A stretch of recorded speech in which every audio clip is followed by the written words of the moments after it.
Hare Krishna. So, as Shruti Dharma Prabhu just mentioned, that what this book is all about, I was very fortunate to come across Srila Prabhupada at practically the last year of Srila Prabhupada's presence in this planet, on this planet. But I had the good fortune, an inconceivable good fortune, of coming very close to Srila Prabhupada and being with him practically all the time for about 9 months. And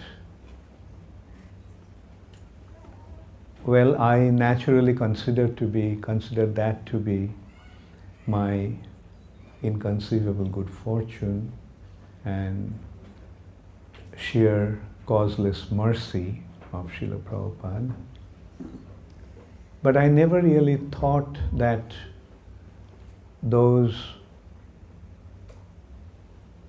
interactions that I had with Srila Prabhupada was that important. They were very important to me, but in simple words, I never really thought of writing those memories down. But recently, many of my godbrothers had been requesting me to write them, and especially when I started to get a lot of pressure from some of my senior godbrothers. And their point was that the time that you had with Srila Prabhupada is very important and it needs to be recorded and left behind for the posterity. Often I spoke about my memories with Srila Prabhupada, but finally I am just presenting it in a book form. When I started writing, actually my writing started from going back to India from the West, and then how I started to search for a guru in India and the experiences, and then finally meeting with Srila Prabhupada. But when my editor he went through that, he requested that I also speak about my own life. And so I did that. Incidentally, the editor is the younger brother of Tamal Krishna Maharaj. How many of you know Tamal Krishna Maharaj? Thank you. So Tamal Krishna Maharaj's younger brother is the head of the Department of English in the Iowa University, University of Iowa. And he is editing, and he is the one who suggested that I write about myself. So that is the first chapter, and this one chapter kind of describes what I had gone through my whole life, and I'll just start off from the beginning, but then I'll go into, in a way I feel bad to speak about myself, because the book is meant to speak about Prabhupada, not myself. And also another consideration is that a sannyasi's past is dead. That life is another person. And after sannyas, it's a kind of a rebirth. During sannyas, you go through the ceremony This, of course, doesn't happen in ISKCON. Srila Prabhupada didn't really introduce all those elaborate and complicated aspects of these ceremonies. But one ceremony before sannyas is the ceremony of dying. So understanding is that the sannyas life is a new life. Your past life, everything is like, we had so many lives before, but do we care about those lives? So in a way, I also felt that that didn't really matter so much.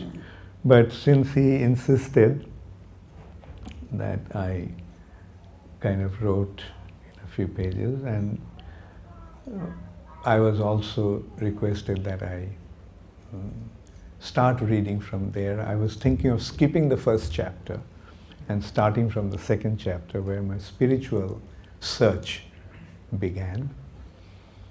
But anyway, I'll just read from that. This first chapter is entitled as On the Road, because at some point I left India and came to the West, and although many of my friends, those who were coming to the West, they were flying, but a friend of mine and I, being inspired by the youth of America at that time, those who are going to the East, going to India, on the overland, we thought of going to the West overland. And that's what we did. That's why this chapter is entitled as On the Road. So anyway, so I started it like, I was inclined towards spiritual life from my childhood. My mother was a pious Hindu who, though she worshipped many gods and goddesses, taught me to have faith in Krishna and Ram, depend on them, and call out to them when I was afraid or sad or distressed.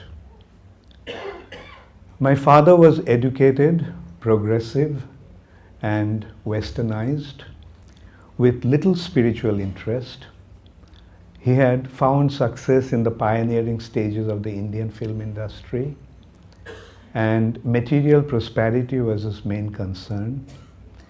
We lived in a prosperous neighborhood in Calcutta, and though motor cars were rare in those days, my father had two. One for local transport and a jeep for outdoor work, such as shooting on location. While his brothers took public transport and wore dhotis and kurtas, traditional Indian wear, he wore three-piece suits and was driven to work by a chauffeur. He was my hero, and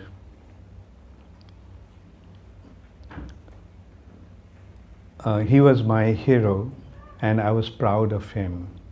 But most of his time was taken up by his career, about which he was passionate.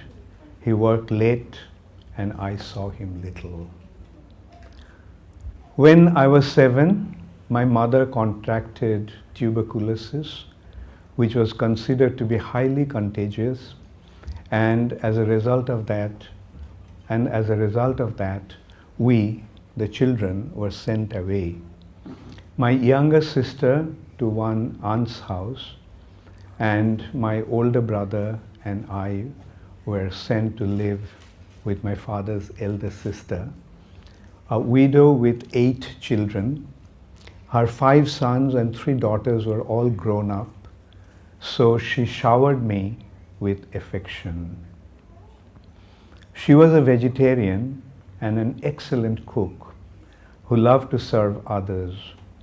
We often ate together, and I developed a liking for her vegetarian dishes. But despite my loving aunt and surroundings, I missed my mother. I knew she was sick, but I loved just to be with her and couldn't understand why we could not be together. My father's house was not far from my aunt's, and we were sometimes able to see her, but we were not allowed to get very close or spend too much time with her, which made me miss her and even more. So one day, during a birthday party of one of my cousins who lived nearby, I sneaked out to see her. When I looked in, she was sitting up in bed, propped up by pillows, with her eyes closed. I stood at the doorway, not sure whether to approach her, but when she opened her eyes, I could see her look so happy and surprised, and she beckoned to me to come closer. She thought that someone had brought me, but when I told her that I had snuck away and come by myself, she hugged me and started to cry. I laid my head on her lap and she caressed me, tears coursing down her cheeks. Then she drew me in and held me in a tight embrace, comforting me with the warm beating of her heart. A few days later, one of my uncles came to fetch my brother and me from our aunt's. I thought we might be going to see our mother, but when we went to put on our shoes, our uncle told us not to. I could tell that something was wrong. I didn't know what had happened, but my brother broke down crying. He understood that family members were not supposed to touch any inauspicious objects, including leather, when someone had died. So I was about 8 years old when my mother died, and that kind of broke our family. My father lost interest in everything, and he kind of felt that he was the cause of my mother's death because of his neglect. And I was growing up in my aunt's house. Prior to that, the arrangements were being made to send me to a boarding school, but that didn't happen. I was sent to a local school, and I lost interest in studies, and I failed. And when I failed, being ashamed, I ran away from home. And so I was traveling in a train, and when I was buying the ticket, the clerk in the counter asked me why I was traveling alone. So I gave him the story that my mother died and I'm used to traveling. I'm going to the school and I am used to traveling. My father was supposed to come with me, but he became busy with some work. Anyway, I told the same story to the curious co-passengers in the train.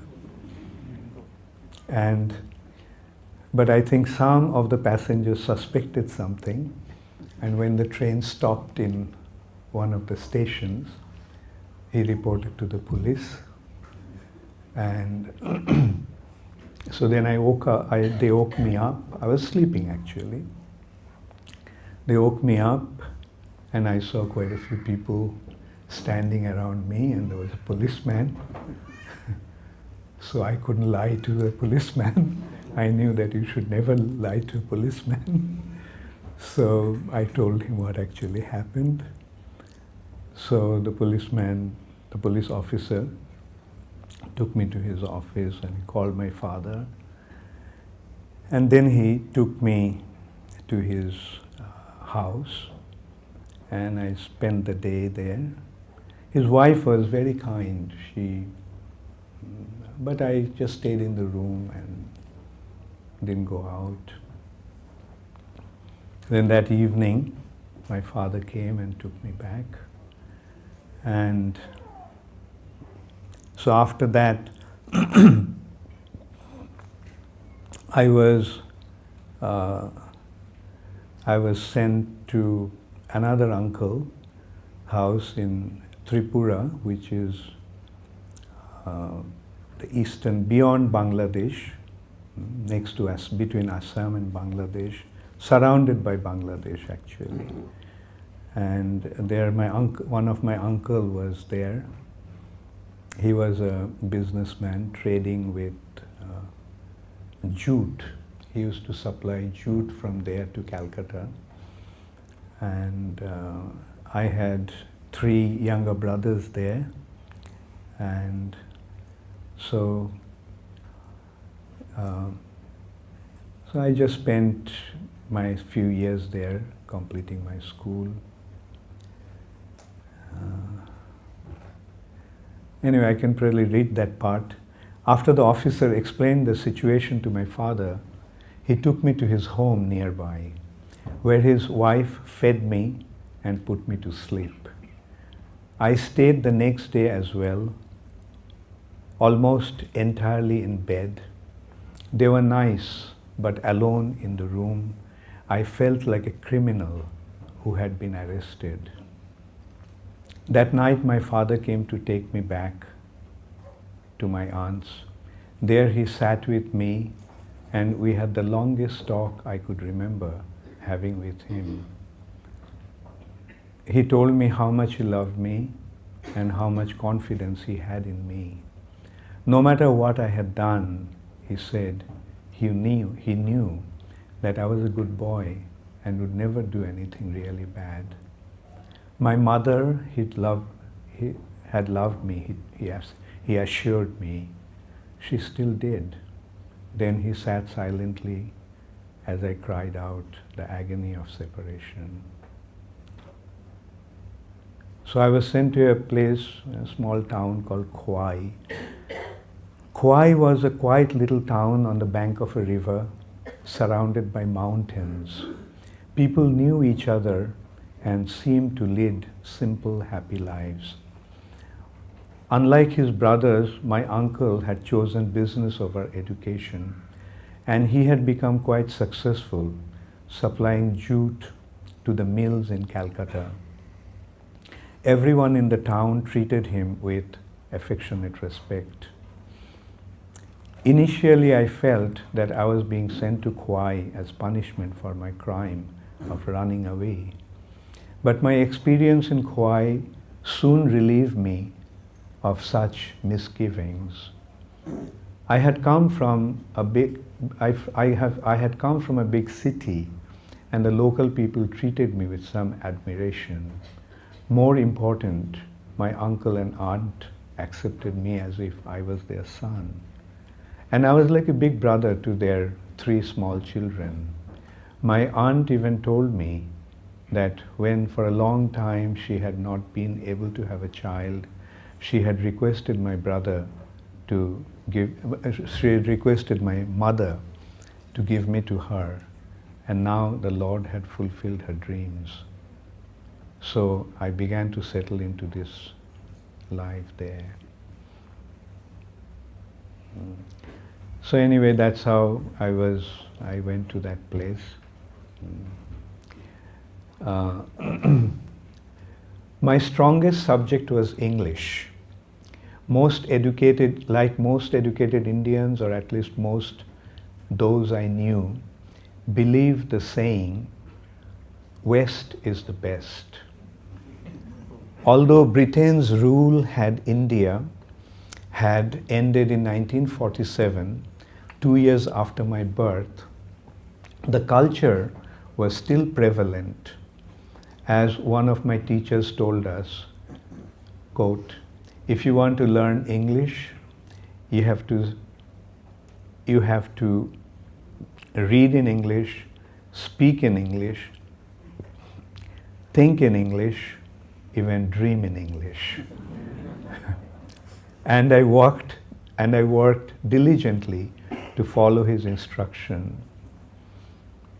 Unlike most of my peers, I was not shy to speak English, and he and I would often spend hours conversing.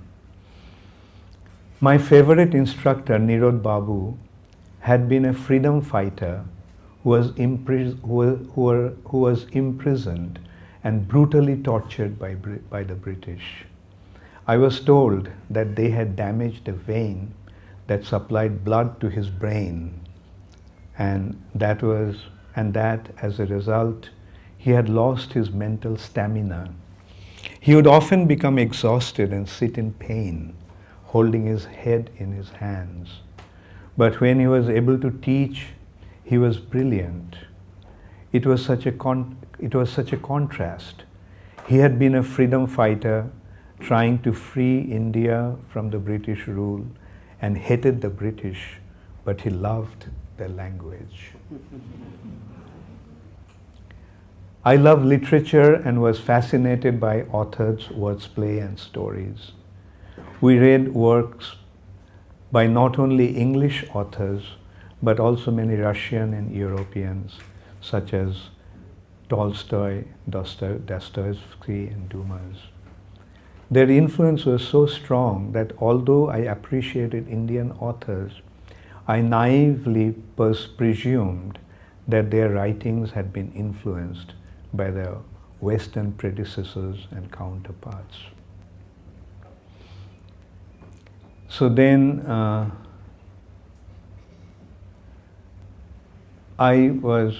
after school I went to Darjeeling, where another uncle of mine was, and so I did my studies there. But then I got a scholarship for flying training, and that could have, anyway. So then I came back to Calcutta, and then finally I decided to go to the West.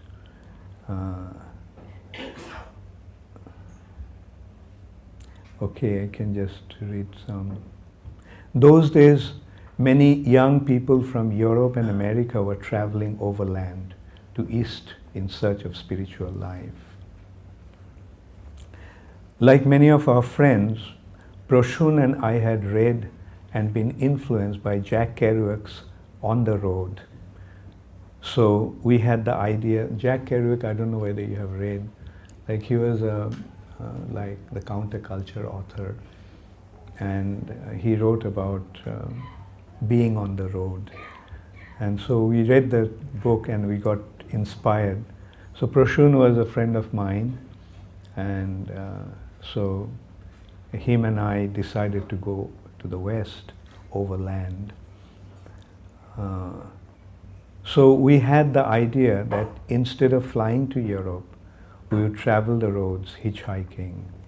It would be a challenge, we knew, especially since Pakistan was off limit to Indians. But Proshun suggested that we take a ship to Basra, Iraq, and proceed overland from there. So we took a train to Bombay, spent a few days getting visas for our countries along the way. Iraq, Turkey, Greece, Italy, and Switzerland all required them. And one morning embarked on a cargo ship from Balad Pier. After a week of stopping in different ports, it finally came to Basra. We heard that there was a Sikh temple in Basra where we could stay for free, and some young local boys showed us the way. We immediately became friends with them, and they said that they would pick us up the next morning and show us around the city. We had not planned to stop for long there, but we had such a good time with our new companions, seeing their college, meeting their friends, and visiting the mosques, old Latin church, and Indian market, that we decided to stay a few more days. In the evenings, we all sat around talking and drinking tea in an open-air cafes known as casinos. Because Shatil Arab river, and on the bank of the Shatil Arab they have these open air restaurants sort of, and people used to gather there in the evenings, and there used to be TVs, they would watch TVs and some would smoke hookah. And anyway, so that's where we all used to end up in the evenings. Known as casinos, though there was no gambling on the banks of the Shatil Arab river. 3 days later, Prashun and I took a bus to the highway on which we would hitchhike to Baghdad. No one would stop though, and it was extremely hot. So after several hours, dejected over the failure of our attempt to hitchhiking across the continent, but also relieved to be out of the scorching sun, we got on a bus. An American traveler in Basra had told us about a French church in Baghdad where one could stay for free. And when he found it, a beautiful cathedral in the middle of the city, we received a warm welcome from a middle-aged French priest. In Baghdad, as in Basra, Prashun and I made friends quickly. We connected with a group of affluent university students who showed us the city and hosted us at restaurants, responding to our expressions in gratitude by saying, "No thanks for duty." Like that was their very common expression. Like when you said thank you, they would respond by saying, "No thanks for duty." They are fun-loving but strict Muslims, so they did not drink or smoke. And we visited them in their homes practically every day, sipping tea from small, fine gilded glasses in their large villas and beautiful gardens. One of their mothers washed and pressed our clothes for us. And when we got them back, I found that one of my socks, in which I had worn a hole, had been perfectly mended. So, okay, let me just keep reading this part. Even with our friends' warm hospitality, however, I was determined to resume our journey. I tried to convince Prashun to come along, but he was adamant on staying back. He seemed to want to be on his own, maybe free from my association and influence. He had left India to experience the world, he said, and wanted to take full advantage of the opportunity to spend time with our new friends. He was enjoying himself and he wanted to stay on, so we agreed to part ways. I would leave the following morning. Mark, an English traveler whom Prashun and I had met in the church, had witnessed our conversation and asked if he could join me. We had already developed an amiable relationship, so I agreed. When one of our Arab friends, Ahmed, heard that we were heading north towards Turkish border, he suggested that we visit his family in Zako in Kurdistan. So that was our next destination. Having found hitchhiking in Iraq practically impossible, I suggested that we travel by bus. Ahmed had alerted his friends that we would be coming. So when we arrived, we were greeted by a warm reception and brought right to his house. His father, an old man with a long flowing beard, greeted us with a broad smile. He did not speak any English, but Ahmed's sister was fluent, and both she and his friends took great care of us. Zako was a small town with little to see, but we were drawn in by its ruins, which bore signs of rich history and culture. Few of Ahmed's friends spoke English, but we developed a simple bond of friendship with gestures and smiles. We played soccer together, and afterwards we would cool ourselves in the shallow waters of the local river. Orchards of apples and pears and figs grew on its banks, and we would sit beneath the trees and enjoy their fruits. When after 3 days the time came for Mark and me to move on, many of our Zaku acquaintances, even the women, came to their doors to bid us farewell. After my experience in Basra, I was not optimistic about hitchhiking, but this time Mark insisted. Several of the boys walked with us to the highway, and as we tried to hitch a ride, they stood nearby watching. As hour after hour passed without success, I gave up whatever little hopes I had. Finally, one of the boys got an idea, and the next thing I knew, a few of them had stopped a passing truck, spoken to the driver, and were waving at us. They stopped the truck, they spoke to the driver, and convinced him to take us to the Turkish border. And so then they called us. That's how we got our first ride. And and were waving at us. Somehow they had convinced him to take us to the Turkish border. As the truck pulled out, Mark and I looked back gratefully at our friends waving from the side of the road.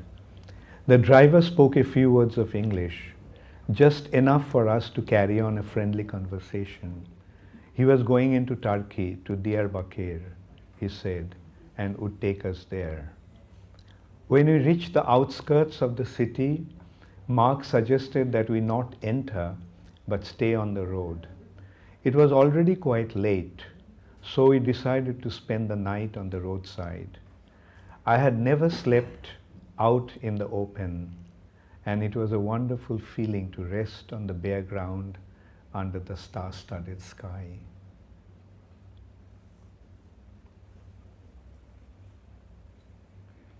Okay, then our plan was to stop in Malatya on our way to Ankara. There were two possible routes. On the map, one looked longer and the other shorter and straight. So we decided to take the shorter route. But then soon we found out that the shorter route was actually a mountainous road. So we got a ride, but we got stuck. So there we had a wonderful experience. I was excited to see the interior of Turkey, and the place was enchanting. The mountains were cut from the red rock with only sparse vegetations. A river flowed along the valley below, banked with a stretch of lush green. Clusters of village houses dotted the landscape. I suggested to Mark that we go down to the village. Actually, it was already, we started in the morning and it was already in the afternoon. We had nothing to eat, so both of us, it was hot and we were hungry. So we decided that I suggested that we go down to the village and see if we could find something to eat. When he said that he thought one of us should stay on the road and try to stop a car, I offered to stay. It would be a long way down to the village and an even longer way back up. So Mark said, "Why don't you go?" He said with a smile. We finally decided to settle by a toss of a coin. I lost and had to go. I climbed down the winding path, but even in the village there were no shops. So I walked up to a house and knocked. A woman came to the door, but when she saw me, she screamed and slammed the door on my face. Giving up hope of finding food, I climbed back up to the mountains to the road and told Mark what had happened. We sat for a few more hours under the walnut tree, shading ourselves from the sun, our stomach burning with hunger, and we discussed our mistakes in taking the mountain road and considering going back to the other route. Suddenly, several boys came to view. They silently approached us with two large covered metal plates and placed them before us. When we removed the coverings, we found homemade Turkish bread, raw green vegetables, and large pieces of goat cheese. We thanked the boys profusely and then ate while they sat around us, watching and speaking amongst themselves in a language we couldn't understand. After a short while, several village women came up and sat behind the boys and started to watch us. One of them was from Lebanon and asked whether we knew French. Mark was fluent, and we learned from her that when the woman had shut the door on me and had seen that I was climbing back up to the road, she had called to the other women and told them what happened. They had presumed that I had been looking for food, and spotting the two of us, they had sent the boys with the plates. The other residents, the women said, had hardly seen a foreigner in their entire lives. So the arrival of an Englishman and an Indian was quite an event.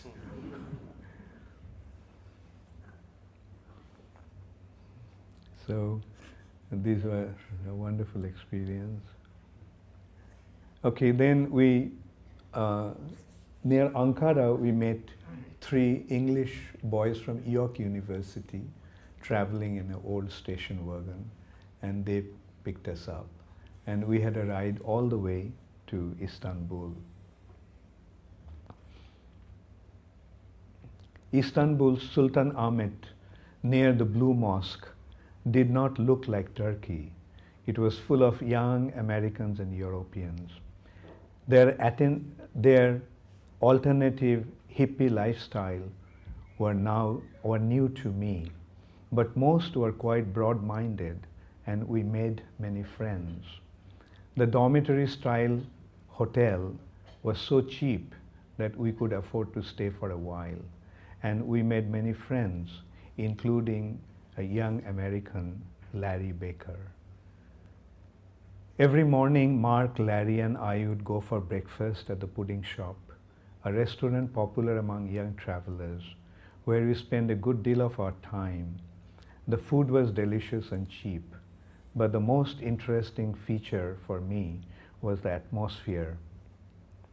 It was alive with free-thinking youth who were open to making friends and sharing their experiences.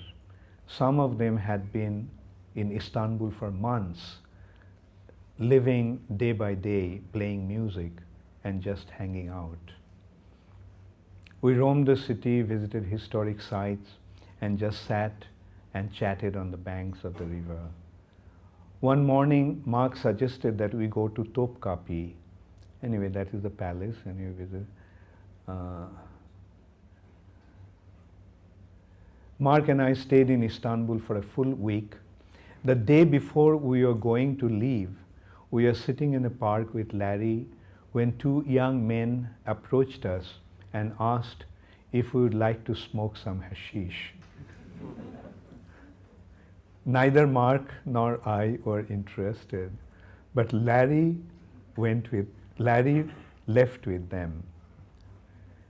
He didn't come back that night, and the next morning, worried, we told the manager of the pudding shop, we are concerned that those young men could have been the plainclothes policemen, and that Larry might have been arrested.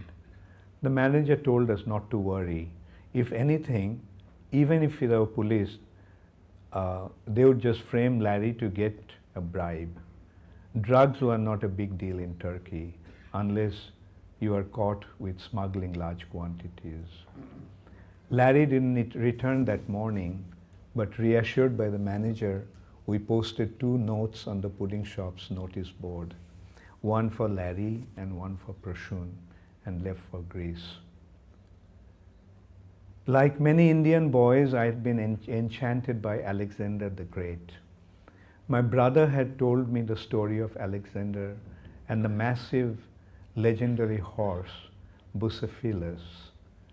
No one had been able to tame Bucephalus, but Alexander spoke to it soothingly and turned its head towards the sun so it could not see its shadow, which had been the cause of its distress. When Bucephalus was subdued, Alexander was able to ride it, and the horse served as his mount until it died during his invasion of India. I had also loved hearing about Alexander's encounter with the Persian king Darius. Darius had a huge army, 5 times larger than Alexander's. So when he had been challenged by Alexander, whom Darius considered to be a mere boy, he was so confident of victory that he brought his wife and mother along with him. But Alexander attacked him unexpectedly at a mountain pass, away from the battlefield. Darius ran away, leaving behind his wife and mother, who were taken into custody. When he then offered a huge ransom in exchange of their freedom, Alexander replied that he was not interested in the ransom, but would release the women if Darius appeared before him and knelt in submission. Darius did as ordered, and Alexander set the women free. So this way just recalled some anecdotes that I learned from my childhood. We were headed to Thessaloniki, Macedonia's capital, near Alexander's birthplace in Pella. Anyway, so we stayed in Thessaloniki for a few days. And on the way to Thessaloniki also we had a very nice experience. Okay, so then we went through Italy, and in Switzerland, in Italy we were supposed to part. Mark was planning to go to France, and I was supposed to go to Switzerland and then to Germany. And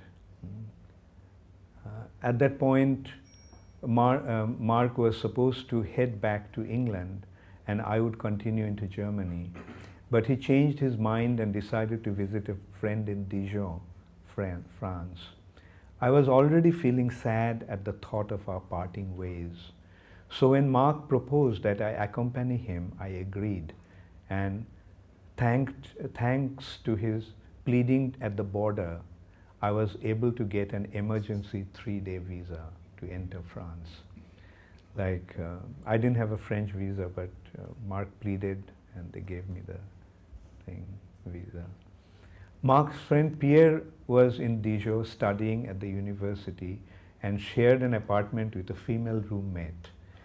Their arrangement was unusual, I thought even a bit shocking. Like, to me, a boy and a girl sharing an apartment was kind of, that's the first time I had the experience of the West, of the youth. And anyway, so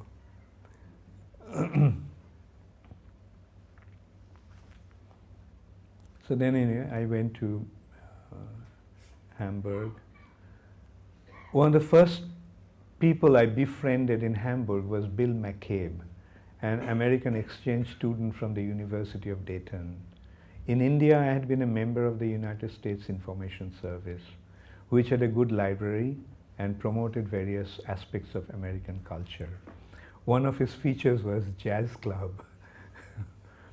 It was a jazz club, and every Saturday afternoon, my friends and I would listen to swing and bebop and challenge each other to identify each musician. America House, where I met Bill, was the German counterpart, beautifully located in the middle of a large garden near the university. I went there frequently, most to read in the library. And one day Bill walked up to me and introduced himself. He was interested in India, he said. Many of his friends had already been there and wondered where I was from. Bill introduced me to his group of friends, Chuck, Ray, Jack, Connie and Suzanne, all Dayton students. My German was still not very strong, so I did not develop such close relationship with many local students, but my friendship with this group developed quite spontaneously. And anyway, then, this is one day when we are all together, Chuck asked me whether people in India really died of starvation. In fact, most of the people I met in Europe, even my friends, thought that India was extremely poor and that its people were starving and homeless, having been maimed by Indian culture's degraded mentality and superstitions. I replied that although I had been born and raised in India, I had never seen a single person dying of starvation. When the others told me what they had heard and read about India's poverty-stricken condition, I cited my country's glories. Why had Columbus ventured so far to search for India, in search of India? I asked. Why had it been considered the crown jewel of the British Empire? Then Chuck asked, then why India is so poor? India is not interested in material prosperity, I countered, but in developing her spiritual riches, because material wealth was not her first priority. Foreign invaders found little resistance and stole all they could. I knew there was some truth to my friend's claims, but I could not tolerate India's humiliation, and I protested vehemently. When I tried to mount my case, however, I became painfully aware of how ignorant I was about the place of my birth. My patriotism, I saw, was only a sentimental attachment. Although I had a deep connection to India as my motherland, I was unaware of her actual glories and traditions. The decision and my desire to establish India's greatness led me to probe deeper into my country's spiritual culture. I already knew the importance of spiritual life and was aware of the existence of the soul, but now I felt compelled to learn life's actual nature, purpose, and ultimate goal. I wrote to my friend Hitu Malkani, whose family had a bookstore in Calcutta, and he sent me a copy of Paul Brunton's A Search in Secret India. At first, I was vexed by having to read about India's glory from an Englishman. But the more I read, the more I appreciated. Brunton was a journalist who had gone to India on assignment and while there, been drawn in by its spiritual heritage. He had met many sadhus and finally surrendered himself in discipleship to a well-known spiritual leader from South India, Ramana Maharshi.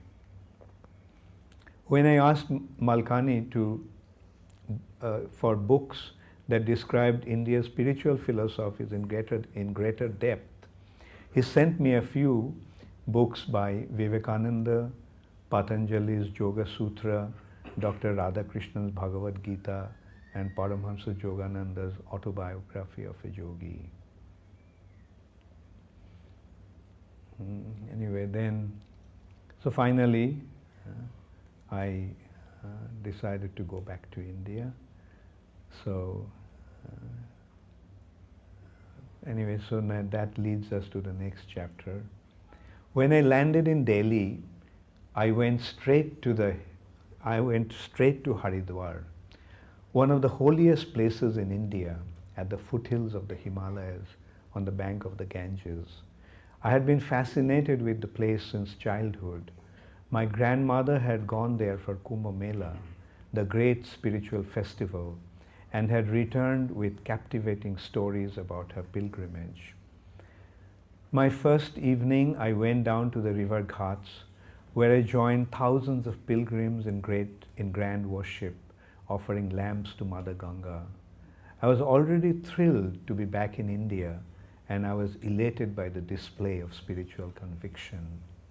The people around me, I felt, cared less for their material prosperity than for their spiritual lives. And in my heart, I shared their happiness and was moved by their inner contentment.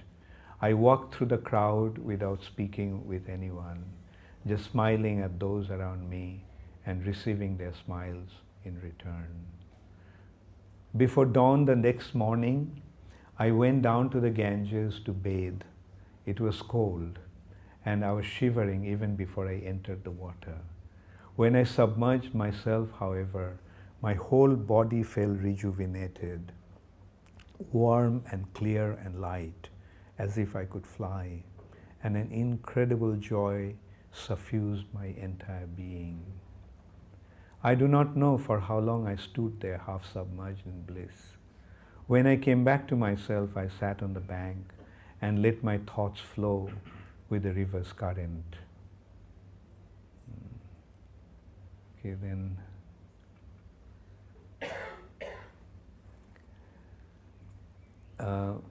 So I was staying in a kind of guest house, government guest house, and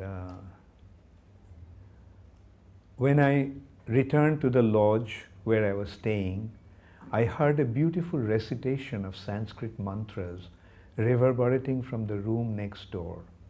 I just sat there listening to the vibrant, melodious sound.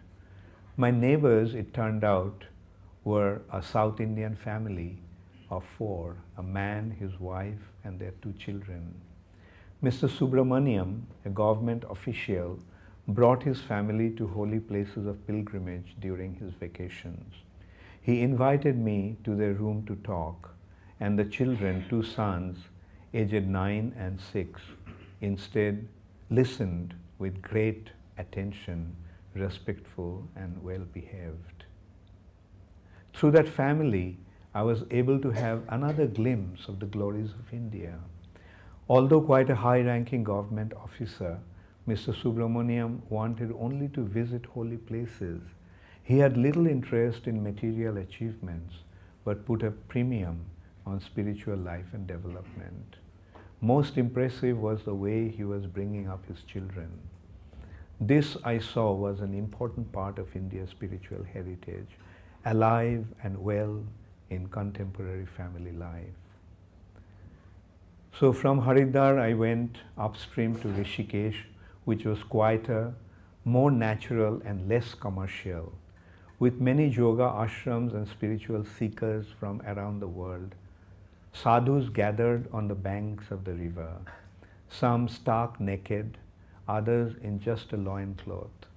Most were smoking hashish, and some invited me to join them, but I declined.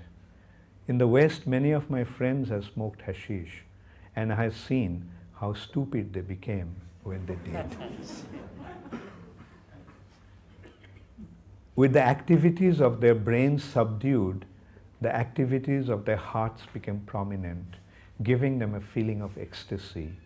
So when I saw the sadhus smoking, I knew not to waste my time. They were not for me. So anyway, then from Rishikesh I traveled through the Himalayas to Devaprayag, Alakananda, Rudraprayag, and finally to Joshimath.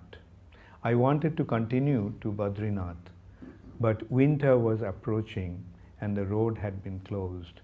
Considering Joshimath's altitude over 6,000 feet, it was not very cold and I liked the beautiful atmosphere, so I decided to stay. There I actually encountered a very interesting American couple. I'll come to that. In Joshimath, I became friendly with the manager of my guest house, who would entrance me with stories of the area's saintly personalities.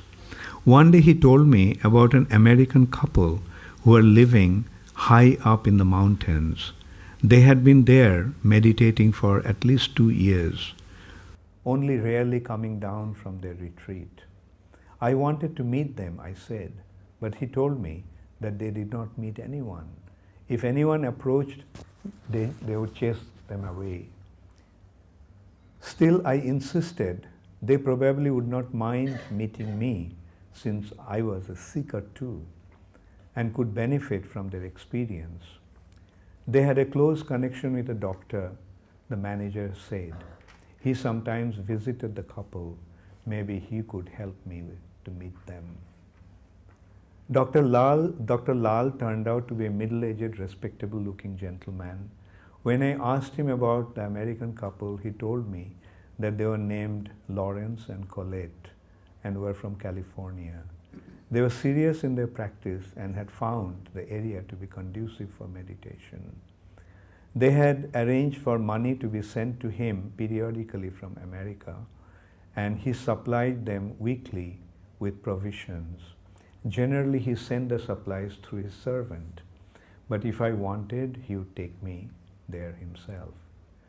I was thrilled to have the opportunity to enter into a remote corner of the Himalayas to meet these unusual personalities who had dedicated themselves so fully to their spiritual purpose that they had cut themselves off from the rest of the world. So one morning we set out.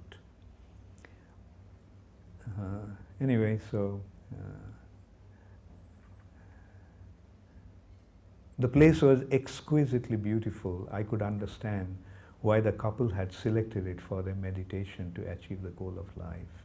Freedom from the bondage of the material world. I wondered at the depth of their commitment to their spiritual quest, which had drawn them from the homes of California to this holy site of the Himalayas on the other side of the world. I was awakened from my reverie when Dr. Lal emerged with a tall, handsome man with long hair and beard. The man smiled at me, folded his hands together, and said, "Namaste." He introduced himself as Chidananda, a name I thought that must have been given to him by a spiritual master. So anyway, I had a wonderful encounter meeting him.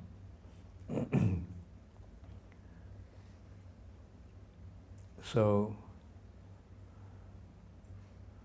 my encounter with Chidananda was one of the most memorable experiences I had in my time in the Himalayas. But I had not yet found my guru, and I was still searching.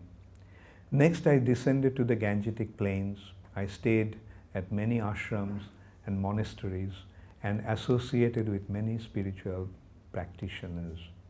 And all of my experiences were unique and educational. But one stood out in its depth. I had known about the female saint Anandamayi from my childhood. One of my aunts was her disciple, and she had told so many fascinating stories about her. So when I came across one of her ashrams on the bank of the Ganges, I decided to stop for a visit. The atmosphere of the ashram was serene, and the residents were friendly. The ashram head, Sarupananda Swami, took a liking to me and treated me with warmth and great care. And we spent a lot of time together.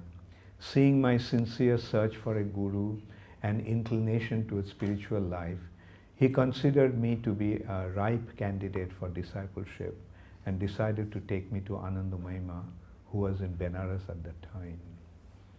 The Benares ashram was packed with Anandamayi's followers and admirers, but she treated me with special kindness and affection, and spent considerable time answering my questions and offering advice. Every evening she would have a public darshan which hundreds of people would attend. Most of the time she simply sat there in silence and people were happy just to see her.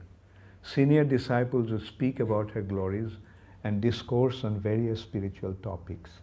Sometimes there would be a kirtan, congregational chanting, and during the kirtan, Anandamayi would sometimes fall into a trance. Since she would often sit there with her eyes closed, I could not always tell when she was in a trance. But her assembled disciples would make a sound in unison, a kind of howling that sounded strange in such a solemn atmosphere. At first I didn't understand its meaning, but then I found out that it signaled that her trance had begun. I felt a deep respect for Anandamayi and considered her to be an exalted spiritual personality. But most of her answers seemed to be like riddles, and I did not know what to make of them. Anyway, so that was some sort of encounter. So then, finally,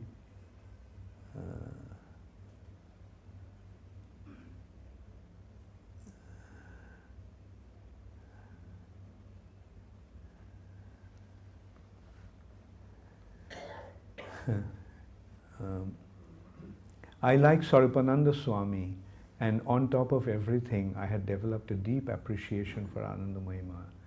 Finally, I decided to join. I almost joined that ashram. So one evening, Swarupananda Swami took me to see Anandamayi in her room. When he raised the topic of my joining the ashram, joining the ashram, she looked at me, smiled affectionately, and declared, "He is not meant for this ashram. He belongs somewhere else." And then she said something I just don't want to mention anyway.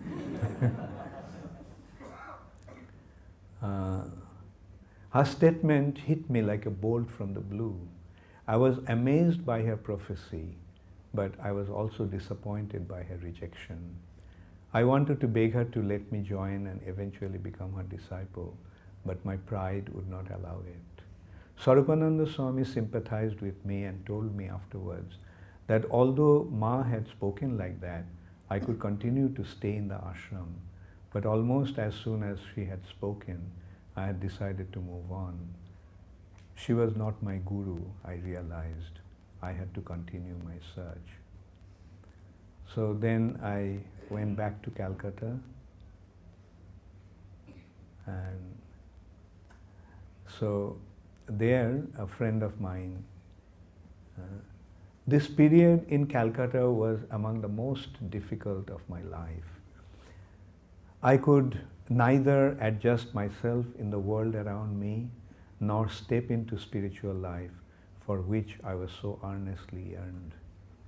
I knew that to follow the spiritual path I needed a guru, someone who would take me by the hand and lead me onto the spiritual path to a world of knowledge, emancipation and joy.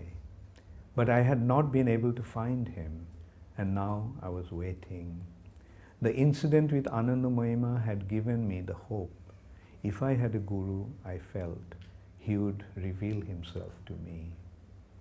One evening, I received a visit from my old friend Prashun. I was happy to see him, but he looked different. The Prashun I remembered had long hair and dressed in Western clothes, but now his head was shaven and he wore a dhoti and kurta. I knew that in Germany he had become a devotee of Krishna in the International Society for Krishna Consciousness. So his change of appearance didn't shock me, but the glow from his face was striking. His whole demeanor radiated peace and tranquility. So then this is the Prashun came, and I saw the change in him. And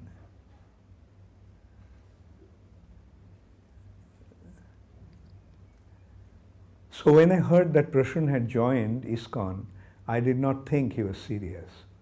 Seeing how he looked when he came to see me, however, how effulgent he looked, I had to revise my impression. "Are you really serious about your involvement?" I asked him.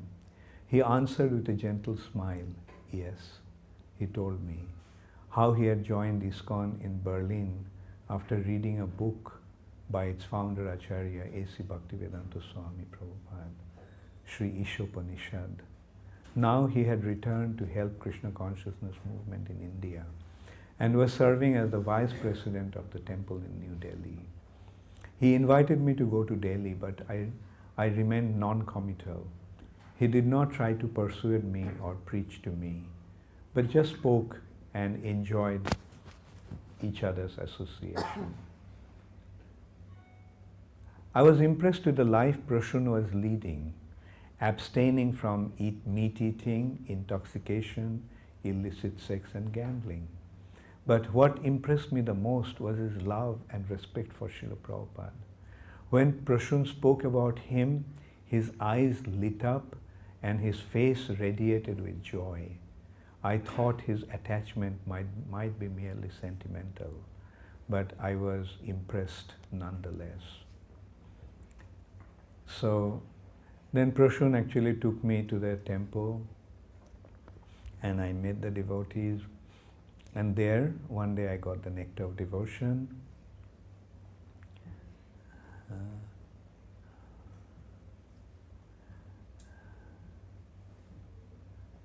Okay, everything was becoming clearer. And the more I read, the more absorbed I became. I lamented having wasted so many years searching without even knowing what I was searching for. Srila Prabhupada was answering all my questions with perfect answers. He explained the cause of our suffering and showed the way out. I could not put the book down. I read all day and night. I dreamed, and at night I dreamt of Srila Prabhupada. He was sitting on a throne-like seat, and a brilliant light emanated from his body. There was a crowd of people sitting at his feet. I did not ask him anything. I simply offered my obeisances and said, "I surrender myself completely at your lotus feet. Please accept me and guide me." When I woke, my heart beaming with wonderful feeling of fulfillment, I had found my spiritual master. So this is, and then I went to Mayapur, and so that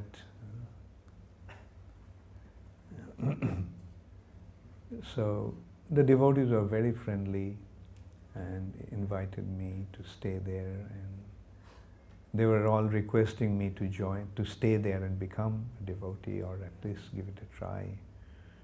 And a young,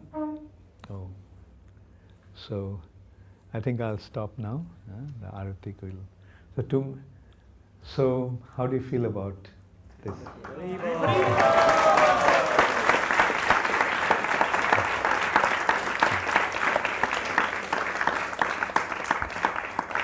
We'll continue reading tomorrow also. And